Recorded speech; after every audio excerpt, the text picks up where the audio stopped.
Hello বন্ধুরা, তোমরা কেমন আছো?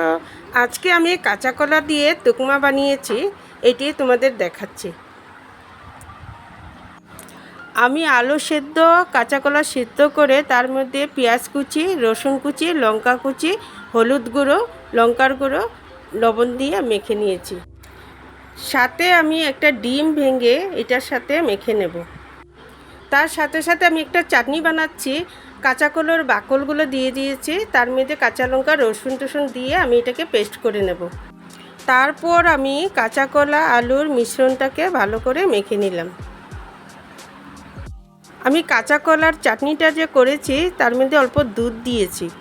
তারপর আমি মিশ্রণটাকে চপের মতন সাইজ করে লাল লাল করে ভেজে নিলাম।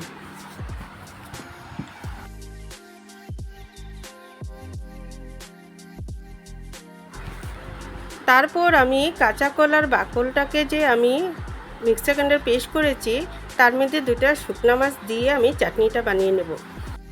এই দেখো আমার চপটা কত সুন্দর হয়েছে, লাল লাল করে ভেজে নিয়েছি।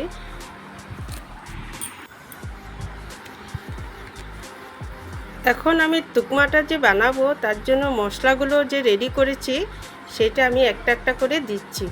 পাঁচফোড়ন দিয়েছি, টমেটো কুচি দিয়েছি, হলুদ গুঁড়ো, লঙ্কার গুঁড়ো, নুন দিয়ে ভালো করে আমি ভেজে নিয়েছি।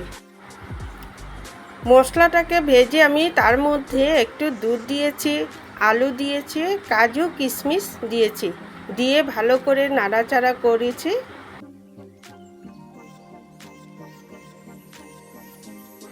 সাথে আমি পরিমাণ মতো নুন দিয়েছি, নুন দিয়ে একটু নাড়াচাড়া করে আমি দুধ দিয়ে দিয়েছি।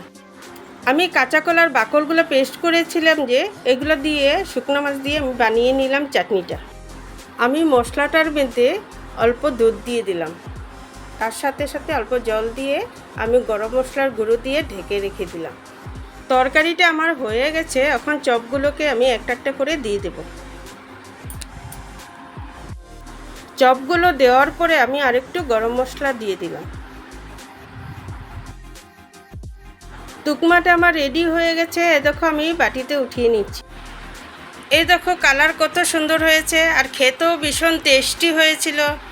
ভিডিওটা ভালো লাগলে লাইক, শেয়ার, কমেন্ট, সাবস্ক্রাইব একটা করে দেবেন।